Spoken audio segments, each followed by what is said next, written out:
Olá, amigos. Nós estamos iniciando mais um estudo sobre o livro Religião dos Espíritos, escrito por Emmanuel através do nosso querido Chico Xavier. E hoje nós vamos estudar duas questões, que é 893 do Livro dos Espíritos e a pergunta 466. Na pergunta 893, o Kardec questiona sobre a virtude, qual seria a mais meritória das virtudes? E então o benfeitor vai dizer para ele que todas as virtudes são importantes para que nós possamos desenvolver o bem, mas que seria passível de entendimento e que a maior virtude seria o desinteresse pessoal. Quer dizer, quando a gente deixa de pensar na gente para pensar nos outros. Na pergunta 466, Kardec vai perguntar aos benfeitores, por que Deus permite que os espíritos nos excitem para o mal? Quando a gente sabe que, muitas das vezes, essa excitação, esse envolvimento nos leva ao mal. E o benfeitor vai dizer a Kardec que é para nos testar na fé, no entendimento das nossas necessidades de mudança, de progresso, porque tudo precisa de uma prova, né? Senão a gente vai dizer, é fácil, mas se não somos testados, nós não vamos dar provas de que nós já melhoramos. Então nós vamos passar aqui para o Navarro, já para analisar essa primeira questão, não é? Sobre a mais meritória das virtudes, vamos dizer assim, o desinteresse pessoal. Olá, meus amigos. Raciocinemos. Existe, evidentemente, uma causa primária de todas as coisas, que é aquilo que nós conhecemos como Deus, né? A inteligência suprema. E ele é todo doação, ele é todo contribuição. E o Senhor Jesus vai nos apresentar algumas características de Deus, né? A respeito dessa proposta de ser ele todo doação. Então, ele providencia tudo de que nos é necessário muito antes da gente pensar a respeito, muito antes da gente saber. Ele sabe quantos fios de cabelo tem em nossas cabeças. Ele nos alimenta com mais garantia do que aos pássaros, conforme propõe Jesus. Ele permite que a gente se vista aqui na terra, dando possibilidades para que isso aconteça, como ele cria lírios no campo. Então, tudo aquilo que nós temos as mãos e o alcance das mãos para a nossa vida de crescimento, vem da providência divina, num processo de doação. Ora, nós somos espíritos e, portanto, o princípio inteligente do universo, seres pensantes. O que significa dizer que nós somos criados simples e ignorantes para atingirmos um dia a perfeição moral. No campo, portanto, da moral, trata-se de um desenvolvimento desde a materialidade até o trabalho contínuo, dedicado e consciente de ceder vida para as pessoas. Para isso é preciso abrir mão. A mais meritória de todas as virtudes será, portanto, abrir mão, ou seja, ceder para os outros, mesmo porque o Senhor Jesus vai dizer para nós que é para nós fazermos para o próximo aquilo que nós gostaríamos que fosse feito para nós. Ora, tudo que o próximo precisa de nós é que nós nos doemos para eles e doemos também daquilo que temos nas mãos. E há uma orientação muito interessante do Senhor Jesus, muito pouco discutida entre nós, que é: não repila aquele que te pede emprestado. Ou seja, nós temos sempre coisas materiais e subjetivas que podem ser úteis àqueles que convivem conosco, podem ser úteis inclusive à sociedade. Nós precisamos entender que é preciso abrir mão daquilo que temos para a satisfação das necessidades alheias. Não repelir aquele que nos pede emprestado significa não perder uma única oportunidade de atingirmos com o bem as pessoas que convivem conosco e muito mais aquelas que precisam ou dependem de algo que nós temos para dar. Então, quando nós desenvolvemos essa virtude que é do abrir mão, da abnegação e, claro, devotadamente, nós estamos demonstrando claramente a evolução dos nossos espíritos. Porque, vejamos, a sociedade humana no mundo todo tem grandes exemplos que são conhecidíssimos por conta do quê? De terem uma vida dedicada ao próximo. Então, quanto mais a gente voltar os nossos olhos para dentro de nós próprios, no sentido de querer satisfazer só nós mesmos, mais egoísmo, que é uma das grandes chagas da humanidade, segundo propõe o próprio Livro dos Espíritos, na questão 785. Então, a vida que nós estamos vivendo é uma oportunidade que nós temos diariamente de ir abrindo mão das coisas que são nossas, porque nada é nosso. Essa noite poderá ser pedida a nossa alma, porque você está abarrotando o teu celeiro, se essa noite será pedida a sua alma, nos orientou Jesus, nos advertiu Jesus. Então, a nossa vida precisa ser um processo constante de abrir mão, de ceder. E nós nos lembramos aqui de Emmanuel, numa outra obra que nos foge à memória nesse momento, onde ele diz que a gente só tem de verdade aquilo que a gente doa, porque aquilo que a gente retém pode ser tirado a qualquer momento. Lembrando que num aspecto de doação, é fundamental nós aprendermos a relacionar com as pessoas como elas são. Porque às vezes a gente exige muito, cobra muito e às vezes até assume um aspecto crítico, né? E a gente vai encontrar pessoas que são poderosas e que a gente às vezes até critica a criatura pelo seu poder. Mas se nós formos fazer uma análise lá no fundo da alma, a gente gostaria de ter aquele poder. Às vezes é porque já conhecemos um pouco da doutrina, do evangelho, e peraí, não é bem assim, isso aí não vai me levar a nada. Mas lá, no fundo, a gente gostaria de ter o poder. Às vezes a gente vê uma pessoa rica que está desfrutando de tantas benesses e às vezes até prevalecendo daquela riqueza para colocar o outro em xeque, e a gente vai fazer uma crítica, né, com Tomás, vai fazer uma colocação menos elogiosa, mas lá no fundo também talvez a gente gostasse de ser rico, de estar naquela posição, mas nós estamos aqui criticando. E assim nós vamos, dentro da nossa própria casa, nós vamos encontrar pessoas que às vezes a gente não aceita e às vezes cria até problemas diretos com a criatura, quando a bem da verdade nós estamos apenas colocando nela aquilo que nós temos dentro de nós, que é a nossa visão, via de regra, expressa o que a gente tem dentro da gente, é a contra-transferência. Então, uma das doações que a gente tem que fazer é abrir mão de ficar aí criticando, de expor a criatura ao ridículo, deixar a pessoa numa situação embaraçosa. Então, porque às vezes a gente doar materialmente é fácil, você tem o que você tem na mão ou no bolso, você vai e doa. Não, tudo bem, ajudei o fulano. Mas isso é uma ajuda muito superficial. Às vezes a ajuda maior é o que o Cristo diz, quem quiser me seguir, renuncie a si mesmo. É a sua própria renúncia. Renunciar de você em benefício de alguém, em sentido amplo, não só no trabalho, como na nossa vida de relação, no trânsito, ou na família, ou mesmo dentro da casa religiosa.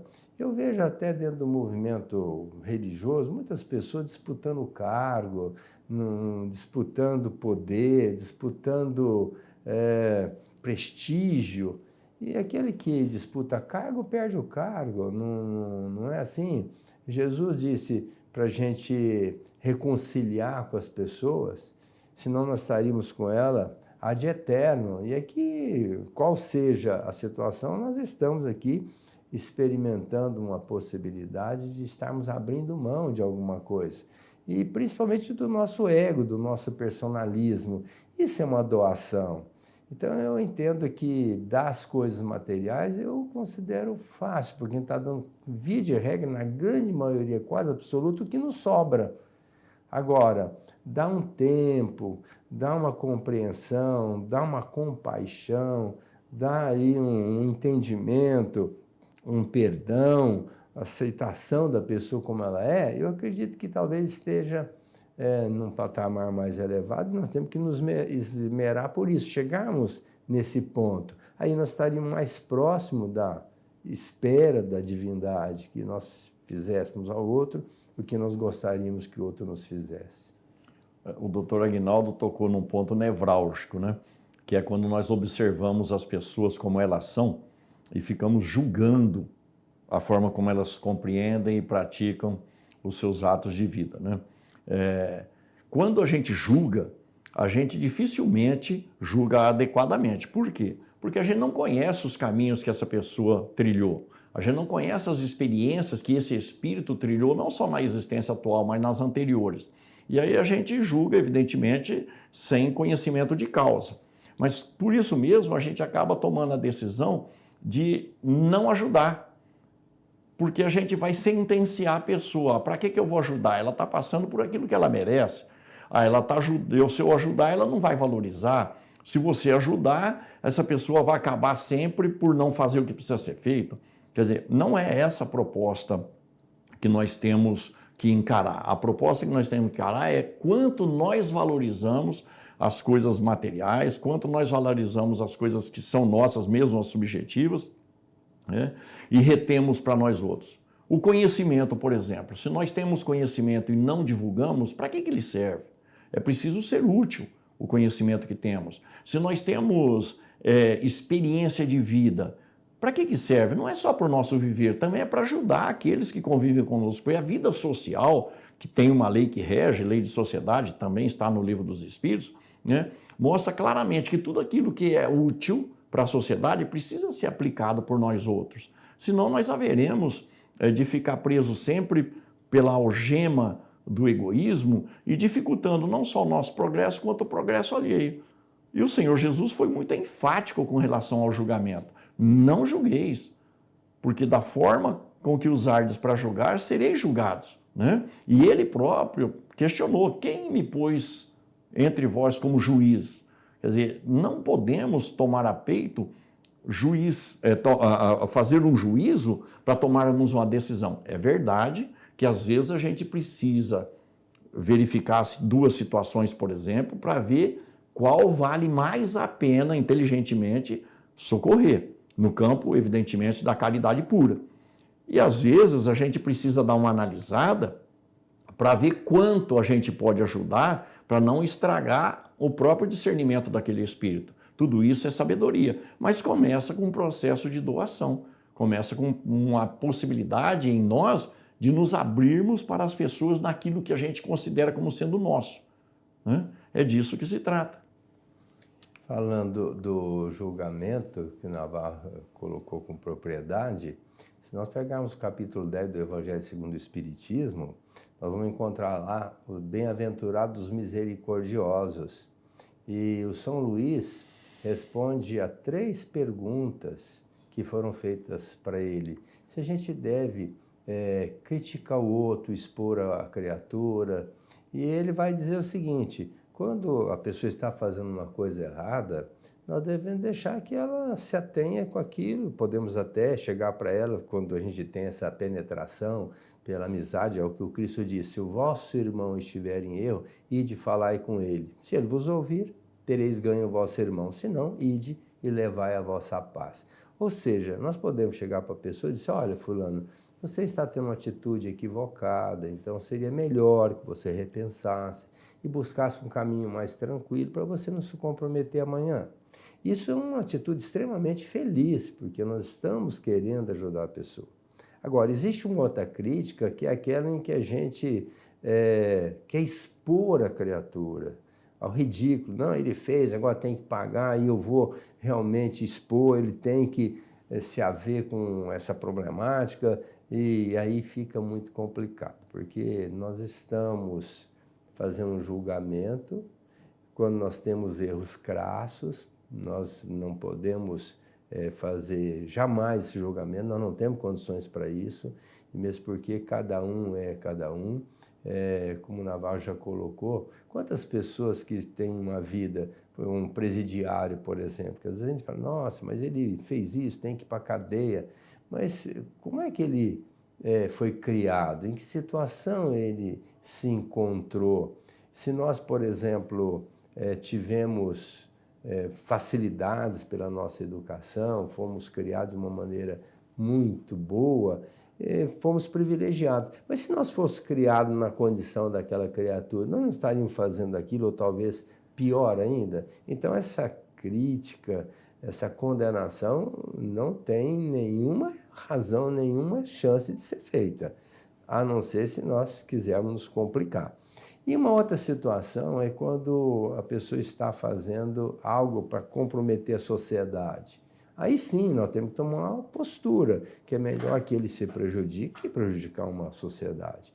É o grande papel do promotor. Um dia eu perguntei a um amigo meu, que ele é promotor e espírita, ele disse, mas como você consegue falar de perdão numa palestra quando você é promotor e coloca a pessoa na cadeia? Eu falei, não, estou desenvolvendo o meu papel de preservar a integridade da comunidade e logicamente, que é melhor que ele seja recluso, que ele tenha ajuda para se transformar, para refletir e não continue comprometendo a sociedade. Então, eu sou obrigado a expô-lo a uma situação complicada, mas é para preservar a sociedade. Então, nesse ponto, a gente pode fazer a crítica. Mas, São Luís, para finalizar a nossa fala, ele disse assim, tudo isso tem que ser feito com muito bom senso, para que a gente não seja comprometido por uma colocação, apesar de, às vezes, até ser justificada, mas com maldade, com crueldade.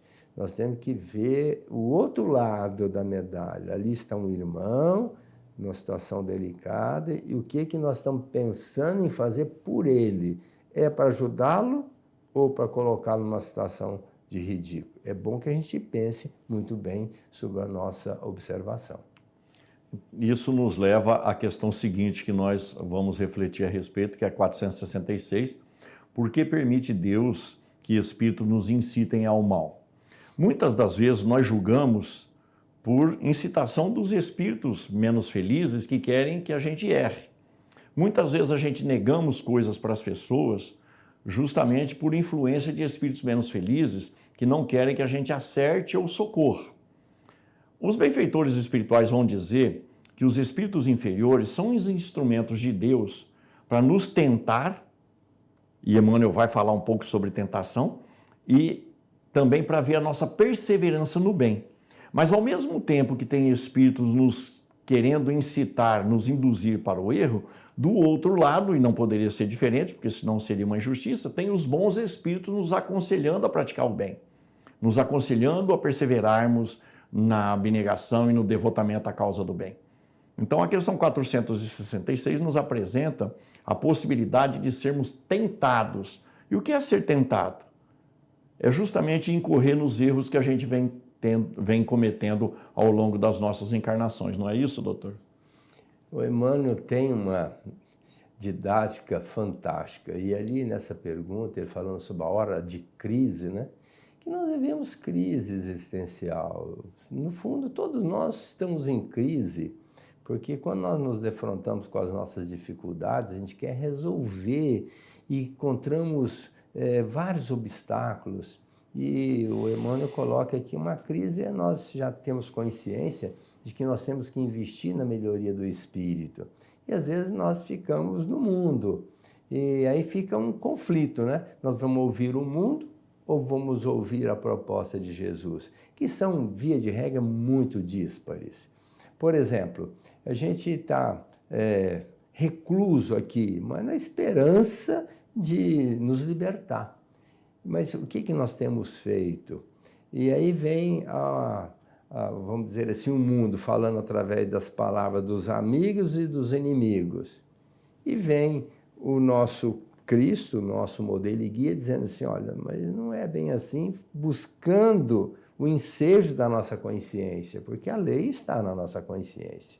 Então, enquanto as pessoas dizem assim, você não deve levar desaforo para casa. Não, se aquilo está te aborrecendo, você vai e procura tirar, vamos dizer assim, colocar limpo. Aí vem Jesus e diz assim, mas perdoa, passa por cima, não faça isso. Outro diz, você tem que parar de ficar se esforçando aí para melhorar, isso não leva a nada, continua aí de boa, curta bastante a vida. Aí Jesus vem e diz assim, olha, caminha enquanto você tem a luz. Aí vem outro amigo e fala sobre a importância da gente buscar riqueza, ser rico, e os ricos é que estão com tudo. Aí vem Jesus e diz assim, olha, se alguém te pedir a túnica, dê também a capa. E Jesus vai colocando tudo de uma forma a nós aproveitarmos bem a nossa existência. É nessa hora de crise que a gente vai crescer, melhorar. Ninguém, vamos dizer assim, Maria de Magdala, no momento de crise, busca Jesus e muda. O Zaqueu, no momento de crise, encontrou Jesus e mudou. O Paulo, numa crise tremenda, pessoal, encontra Jesus e muda. Então, o mundo está sempre nos chamando para a gente dar asa, permissão à superficialidade, à nossa ênfase às sombras do nosso inconsciente, buscando esse reflexo das nossas vidas anteriores, que não foram muito construtivas, para darmos continuidade a esses comportamentos. Enquanto que Jesus faz o contrário, diz, olha, não é bem assim, se você quiser se libertar, vem após mim. Quem vier após mim não terá sede nem fome. Eu vim para que tenhas vida e vida em abundância. Então a proposta nossa é estar analisando a questão proposta por Jesus. E eu falo que o maior terapeuta que existe, com todo respeito aos demais terapeutas humanos aqui, foi Jesus. Ele analisou toda a nossa problemática e deu a resposta. E ele não diz assim, olha, eu acho, eu penso que você deva fazer assim. Não, ele foi enfático. Faça assim, porque é assim que você vai resolver seu problema. Então, a questão, vamos dizer assim, percussiente, aquela questão de mando, é nós estarmos buscando Jesus de uma forma racional e lógica, usando a nossa inteligência, o nosso sentimento, e entender que se somos espíritos imortais com vistas à angelitude, o caminho é Jesus. Se nós prestarmos atenção no nosso dia a dia, nós vamos perceber muito claramente que nós também somos tentadores dos outros. Quando a gente induz uma pessoa a não perdoar, a não trabalhar, a não ser voluntário na causa do bem, a não doar, quando nós induzimos as pessoas a não levarem desaforo para casa, quando nós opinamos para que as pessoas continuem do jeito que elas são, porque é assim que precisa ser, quando nós oferecemos uma bebida alcoólica, nós estamos tentando as pessoas. Então nós também estamos demonstrando aí a nossa inferioridade moral. O que significa dizer que cada um de nós é tentado justamente no vício que um dia já teve e que agora pode até estar ausente ou estar sob controle, mas ainda não está dominado, porque só estaremos livres de determinada tentação quando a gente não mais se sujeitar a nada que diz respeito a ela, o que está muito longe das nossas existências. Emmanuel, nessa lição do livro Religião dos Espíritos, ele usa um termo muito interessante. As tentações rugem dentro de nós outros, refletindo o nosso próprio passado. Então nós somos tentados sempre naquelas mazelas espirituais que a gente vem alimentando, desenvolvendo e alimentando, sedimentando ao longo das nossas reencarnações. Então é só observarmos quais são as nossas tendências, nossas inclinações, mas sendo honesto, porque é fácil justificar, mas eu sou assim, mas todo mundo é, se eu não for assim, os outros passam em cima de mim, vão se aproveitar de mim, vão tirar proveito e tal. Não. Sendo honesto, que tipo de relacionamento a gente tem com as coisas que são nossas, seja no campo da materialidade, seja no campo da subjetividade. Às vezes a gente não doa nem mesmo uma boa palavra, porque a gente acha que a pessoa não merece. Nós estamos sendo tentados na nossa caridade pura, que é a do sentimento, né? Então a gente precisa trabalhar esses termos, mesmo porque nós somos dependentes dos outros, e os outros precisam aprender a doar. Então, cada vez que eu sou tentado nessa ou naquela viciação, eu preciso me lembrar que eu sou tentado justamente nas mazelas que eu preciso corrigir. Mas convém fazer uma partezinha aqui, meus amigos. Nós, tudo que ligamos na Terra, disse Jesus, nós permanecemos ligados a essas coisas no mundo espiritual. Então, os valores que nós temos aqui, se desencarnássemos hoje, por exemplo, nós continuaríamos com esses valores do outro lado. E lá, às vezes, não se tem a possibilidade de saciar esses valores, de alimentar as viciações. E aí a gente vem em busca dos encarnados. Então, facilmente, a gente também se torna um tentador já desencarnado junto aos encarnados. Mas vale a pena nós lembrarmos aqui de uma questão que está 3 à frente dessa 466 que estamos discutindo, que é a questão 469. Qual é o melhor meio para nós nos livrarmos das tentações produzidas pelos maus espíritos, incitadas pelos maus espíritos? E os benfeitores espirituais vão dizer: pratique o bem sempre. Não perca uma única oportunidade de ser bom, de ser útil, e coloque toda a sua confiança em Deus.